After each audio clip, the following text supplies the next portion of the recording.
Hello, ठीक है। आज हम लोग चर्चा करेंगे न्यूट्रिशन यानी पोषण के संबंध में, उसके आधार पर टाइप्स ऑफ न्यूट्रिशन के आधार पर जीवन कितने प्रकार के होते हैं और साथ ही साथ न्यूट्रिशन कैसे होता है, इन सब के विषय में चर्चा हम लोग करेंगे संक्षेप में। ठीक है, तो हम लोग चर्चा कर रहे हैं न्यूट्रिशन यानी पोषण। न्यूट्रिशन यानी कि पोषण, ये न्यूट्रिशन देखा जाए तो न्यूट्रिशन जो होता है ये एक बड़ा टर्म है। इसके अंतर्गत क्या होता है कि भोजन का अंतर्ग्रहण यानी इंजेशन, उसके बाद भोजन का पाचन अर्थात डाइजेशन, उसके बाद से भोजन का अवशोषण यानी कि एब्जॉर्प्शन के बाद स्वांगीकरण एसिमिलेशन, और फिर ये सारी क्रियाएं इसमें सम्मिलित हैं। बात समझ में आ गया? तो इस सभी क्रियाओं के विषय में हम लोग को आगे धीरे धीरे चर्चा करेंगे। लेकिन देखा जाए तो डाइजेशन के लिए सबसे पहले हम लोग चर्चा करें तो बात आती है फूड यानी भोजन की। फूड यानी भोजन। अगर आप देखेंगे कि जो भोजन होता है वह जितने भी जीवधारी होते हैं, सभी जीवधारियों के लिए अपनी जैविक क्रिया को करने के लिए ऊर्जा की आवश्यकता होती है। सभी जितने भी लिविंग किंगडम है, जितने भी जीवित जीव हैं, सभी जीवधारियों को काम करने के लिए ऊर्जा की आवश्यकता होती है और वे ऊर्जा जो होती है उनको भोजन से मिलती है। इसमें किसी को डाउट? यानी कि कोई भी जीव जंतु है, सबको काम करने के लिए ऊर्जा की आवश्यकता होती है और ऊर्जा वे उन्हें भोजन से प्राप्त होती है। क्लियर हो गया? यानी कि जो भोजन है वह हमारे शरीर को क्या करता है? भोजन हमारे शरीर को क्या करता है? ऊर्जा देता है, provides energy, PROVIDES, provides energy. Provide क्या करता है? एनर्जी, ऊर्जा देने का काम करता है। और साथ ही साथ जो डेली हम लोग कार्य करते हैं शरीर का, तो उसके फलस्वरूप क्या होता है? हमारे शरीर की जो कोशिकाएं टूटती हैं, कोशिकाएं टूटती है, क्षतिग्रस्त होती हैं, उत्तक भी टूटते हैं, क्षतिग्रस्त होते हैं। तो ये क्या करता है? Is a repair of tissue. Clear हुआ कि भोजन हमारे शरीर को ऊर्जा भी देने का काम करता है सही प्रकार से काम करने के लिए, और साथ में रिपेयर का मतलब मरम्मत करना। ये हमारे शरीर के क्षतिग्रस्त ऊतक हो चाहे टिश्यू हो, जो भी इंजर्ड होती है, खराब होती है, उन सबको मरम्मत करने का भी काम करता है। तो ये क्या होता है? यह आवश्यक होता है। अगर हम चर्चा करें कंपोनेंट ऑफ फूड यानी कि भोजन के घटक, कंपोनेंट ऑफ फूड। क्लियर हुआ आपको? कंपोनेंट ऑफ फूड यानी भोजन के घटक। तो उसमें हम देखते हैं तो सबसे पहले आपको मिल जाएगा ऐसे कार्बोहाइड्रेट्स, सेकेंड वन हो जाएगा फैट्स, थर्ड हो जाएगा प्रोटीन। क्लियर हुआ आपको? ये पहले तीन घटक आपको दिखाई दे रहे हैं। सबसे पहले आपको मिला कार्बोहाइड्रेट, फैट्स एंड प्रोटीन। तो ये जो कार्बोहाइड्रेट्स, फैट्स एंड जो प्रोटीन होते हैं, ये क्या करते हैं? ये मेजर कंपोनेंट है। मेजर कंपोनेंट, मेजर मतलब मुख्य। तो ये जो होते हैं क्या होते हैं? कार्बोहाइड्रेट, फैट्स एंड प्रोटीन, ये हमारे भोजन के मेजर कंपोनेंट होते हैं, मुख्य घटक होते हैं। इसीलिए जब मेजर कंपोनेंट है तो हम इसको माइक्रो न्यूट्रिएंट्स भी कह लेते हैं। क्या कहते हैं इसको? माइक्रो न्यूट्रिएंट्स कहते हैं। किसे? ये कार्बोहाइड्रेट, फैट्स एंड प्रोटीन। अगर ये देखा जाए तो ये क्या करते हैं? Provides energy, VIDS, provides energy. क्या करते हैं ये? एनर्जी। यानी कि अगर देखा जाए तो हमारे शरीर में जो भी कार्बोहाइड्रेट होते हैं, वसा होते हैं, कार्बोहाइड्रेट समझते ही हैं, ये चाहे ग्लूकोज हो गया, फ्रक्टोज हो गया, सुक्रोज हो गया, ये सब के सब क्या होते हैं? ऊर्जा देने का काम करते हैं। फैट्स यानी वसा, वो भी कार्बोहाइड्रेट्स ही होते हैं, वो भी ऊर्जा देने का काम करते हैं। प्रोटीन जो होता है प्रोटीन भी सामान्यतः जब हमें स्टार्वेशन यानी कि बहुत अधिक एनर्जी डिफिशियंसी होती है तो ये हमको ऊर्जा देने का काम करते हैं। साथ ही साथ जो प्रोटीन होता है शरीर के कोशिकाओं को रिपेयर करने का भी काम करता है। तो मेजर अगर देखा जाए तो ये दोनों ऊर्जा देने वाले काम करते हैं, ये मरम्मत करने का काम करते हैं। लेकिन ज्यादा स्टार्वेशन यानी भूखमरी के कंडीशन में जो प्रोटीन होता है वो अभी टूटकर ऊर्जा देने का काम करता है। जैसे सपोज दैट ये देखिए कोई मोटा आदमी है तो मोटा होने का मतलब क्या होगा, उसके शरीर में फैट है, वसा है। ये क्या करता है, वो खाना कम खाना शुरू करता है, डाइटिशियन से मिलकर के काम करना शुरू करता है। तो सबसे पहले देखते हैं उसके शरीर का धीरे धीरे फैट कम होना शुरू होता है। फैट यानी कि जो शरीर के अंदर स्टोर एनर्जी है वो धीरे धीरे कम होने लगती है। और यदि सारे के सारे प्रोटीन सारे के सारे उसके फैट्स टूट जाते हैं, खत्म हो जाते हैं, तो उसके बाद अगर स्टार्वेशन वाला कंडीशन करता है तो उसके शरीर के प्रोटीन भी टूट करके ऊर्जा देने का काम करते हैं। ओके ठीक है। अब नेक्स्ट कंपोनेंट है न्यूक्लिक एसिड। न्यूक्लिक एसिड समझ रहे हैं, ये भी अधिक मात्रा में मिलता है। डीएनए आरएनए जो हम लोग जो भी भोज्य पदार्थ प्राप्त करते हैं कोशिकाएं रहती ही हैं तो उसमें न्यूक्लिक एसिड रहता ही है। तो इस प्रकार से न्यूक्लिक एसिड भी रहता है। इसके बाद फिफ्थ ये है विटामिन्स और सिक्स है मिनरल्स।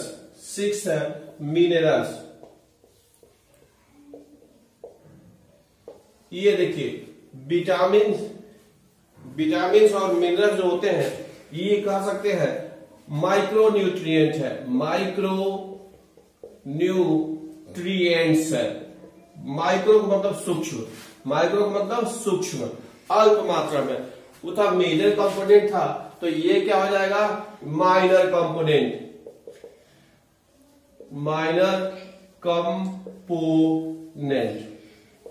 बात समझ में आया कि जो ये हो गया, ये क्या होते हैं, कम मात्रा में जरूरत होती है। विटामिन और मिनरल्स जो होते हैं ये माइक्रो न्यूट्रिएंट है यानी कि माइनर कंपोनेंट है। इनकी क्या होती है, बहुत कम मात्रा में जरूरत होती है।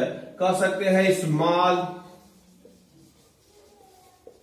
क्वांटिटी इसकी जरूरत पड़ती है, अल्प मात्रा में इसकी जरूरत पड़ती है। और साथ ही साथ ये क्या करते हैं, ये डू नॉट प्रोवाइड्स एनर्जी, या किसी प्रकार की ऊर्जा देने का काम नहीं करते हैं। कौन, विटामिन और मिनरल्स। लेकिन साथ साथ क्या करते हैं, सभी अंगों को कोशिकांगों को सुचारू रूप से पूर्वक कार्य करने के लिए यानी कि कार्य करने के लिए इनकी आवश्यकता पड़ती है। बात समझ में आया, यानी कि परफॉर्मेंस ऑफ ऑल ऑर्गेनेल्स, सभी जो अंग होते हैं उनको सुचारू पूर्वक काम करने के लिए इनकी आवश्यकता होती है। याद होगा आपको कि ये जो माइक्रो न्यूट्रिएंट्स होते हैं इनकी कमी से डिफिशियंसी रोग हो जाता है। जैसे आप पढ़ेंगे विटामिन ई की कमी से रतौंधी हो जाता है, विटामिन बी की कमी से बेरी हो जाती है, सी की कमी से स्कर्वी नामक रोग हो जाता है। तो ये जितने भी विटामिन और मिनरल्स होते हैं ये कम मात्रा में जरूरत तो पड़ती है, स्मॉल क्वांटिटी रिक्वायरमेंट्स, परंतु इनकी क्वांटिटी जैसे कम से एक निश्चित मात्रा से कम हो जाती है तो शरीर में उसके इफेक्ट दिखने लगते हैं, तो कमी के रोग हो जाते हैं, डिफिशियंसी डिजीज हो जाते हैं। तो सभी प्रकार के अंगों को कोशिकांगों को ठीक प्रकार से कार्य करने के लिए इनकी आवश्यकता होती है। बात समझ में आ गया। तो ये थे आपके मिनरल्स और विटामिन। और सेवेंथ कंपोनेंट है वाटर। वाटर के संबंध में जानते ही हैं, ये क्या होता है, सभी प्रकार की जो मेटाबॉलिक क्रियाएं होती हैं, मेटाबॉलिक जो क्रियाएं होती है उनको कार्य करने के लिए, पूरा करने के लिए पानी की आवश्यकता होती है। याद होगा कि हम लोग के शरीर में जो पानी है, वाटर होती है, उसकी मात्रा अधिक होती है। और जैसे आप कभी देखे होंगे किसी को उल्टी दस्त होने लगा या ज्यादा पानी की कमी हो जाती है, तो पानी की कमी हो जाने की वजह से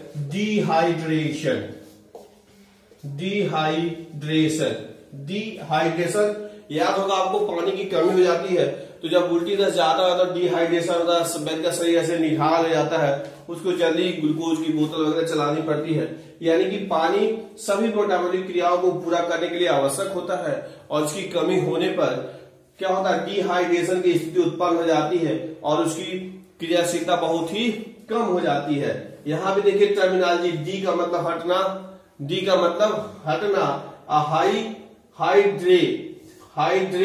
हाइड्रा जब यूज करते हैं पानी के लिए, हाइड्रेशन यूज होता है, हाइड्रो यूज करते हैं पानी के लिए, और TIN जोड़ देते हैं तो विशेषण हो जाता है डिहाइड्रेशन।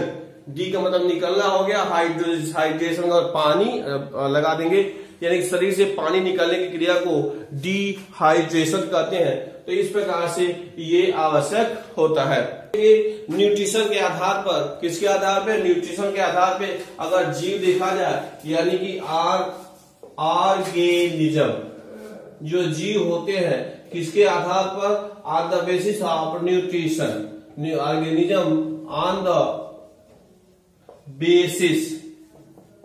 बेसिस ऑफ न्यूट्रिशन, यानी कि पोषण के आधार पर जो जीव होते हैं दो प्रकार के कर सकते हैं। एक हो गया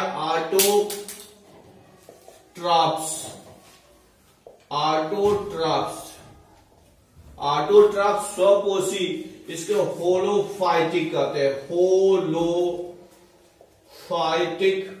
न्यूट्रिशन, ऑटोट्रॉप्स। और दूसरा है हेट्रोट्रॉप्स।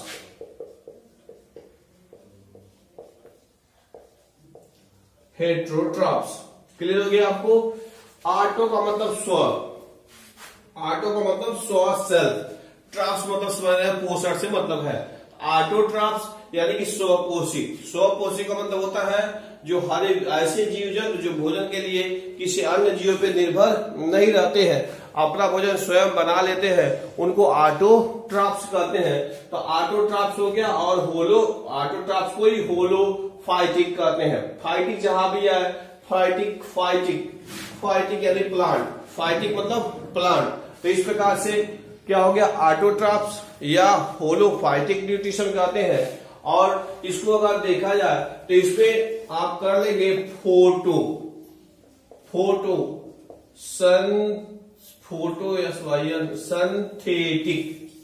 फोटोसिंथेटिक, और हो जाएगा कीमो ऑटोट्रॉप्स,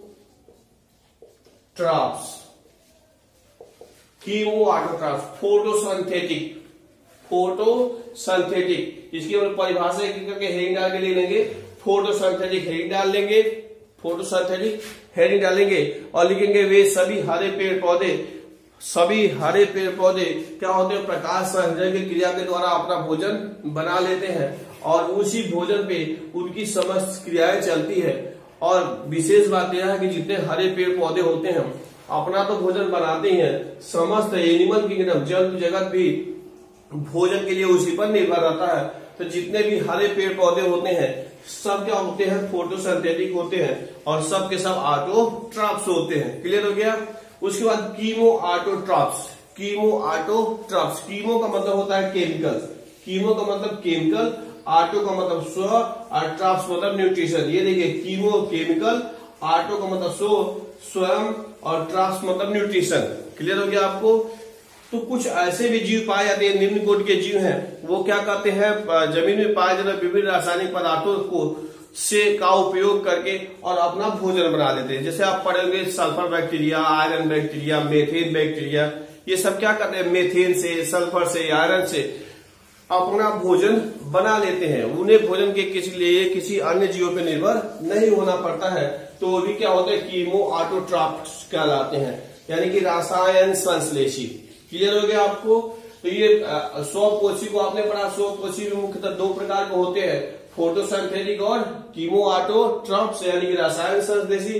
फोटोसिंथेटिक का पढ़ा आपने कि सभी जो हरे पेड़ पौधे होते हैं जो प्रकाश संश्लेषण के द्वारा भोजन बना लेते हैं, वे सब के सब क्या होते हैं, फोटोसिंथेटिक कहलाते हैं। जितने भी ग्रीन यानी हरे पेड़ पौधे दिखाई देते हैं सब के सब फोटोसिंथेटिक होते हैं। और कीमोसिंथेटिक को पढ़ा गया कि विभिन्न प्रकार के कुछ बैक्टीरिया वगैरह होते हैं जो मिट्टी के अंदर पाए जाने वाले विभिन्न रासायनिक पदार्थों का उपयोग अपने भोजन बनाने के लिए करते हैं, उसी पे उनका निर्भर रहता है। तो उसको हम लोग कीमोऑटोट्रॉप्स कहते हैं। तो इसमें आपने आयरन बैक्टीरिया, सल्फर बैक्टीरिया और क्या पड़ा, मेथेन बैक्टीरिया, ये सब इसके उदाहरण है। क्लियर हो गया आपको। अब चर्चा करते हैं हेटेरोट्रॉप्स पे। हेटेरोट्रॉप्स विषमभोजी, ये क्या होते हैं? ये ऐसे जंतु होते हैं जो भोजन के लिए अन्य जीवों पर निर्भर रहते हैं। भोजन के लिए क्या होते हैं? अन्य जीवों पर निर्भर रहते हैं, तो इनको कहते हैं हेटेरोट्रॉप्स। इसमें अगर देखा जाए तो ये होते हैं holozoic. Holozoic nutrition, holozoic nutrition, saprophytic nutrition और पैरासिटिक न्यूट्रिशन। होलो का मतलब पूरा, होलो का मतलब पूरा, पूरा का मतलब क्या? जैसे जो जंतु भोजन को पूरे अपने विशेष मुख जैसे विशेष मार्ग के द्वारा भोजन को निगल लेते हैं, जैसे मनुष्य भोजन को अपने शरीर के अंदर पूरा निगल लेता है, तो जितने भी जंतु होते हैं सब होलोजोइक होते हैं। होलो का मतलब पूरा, विशेष अंग होता है उसके थ्रू वो भोजन को ग्रहण करते हैं, तो इसको होलो आजोइक, जूट से बना है, जंतु से बना है, होलोजोइक न्यूट्रिशन। तो जितने भी जंतु होते हैं सब के सब होलोजोइक होते हैं। सैप्रोफिटिक मितोपजीवी, मरे हुए जीव जंतु को सड़ा गला करके उनसे अपना भोजन ये प्राप्त करते हैं। सैप्रोफिटिक कहते हैं, जब फंजाई वगैरह देखते हैं तो ये सब के सब ऐसे ही होते हैं, सैप्रोफिटिक होते हैं। और पैरासिटिक, पैरासिटिक यानी परजीवी, पैरासिटिक यानी कि परजीवी। परजीवी का मतलब होता है कि वे जंतु जो अन्य जीवित जंतुओं से भोजन अपना प्राप्त करते हैं। थोड़ा याद रखिएगा, अन्य जीवित जंतुओं से भोजन अपना प्राप्त करते हैं तो उनको पैरासिटिक मोड ऑफ न्यूट्रिशन कहते हैं, परजीवी कहते हैं। क्लियर होगा आपको? परजीवी यानी पैरासाइट्स। ओके।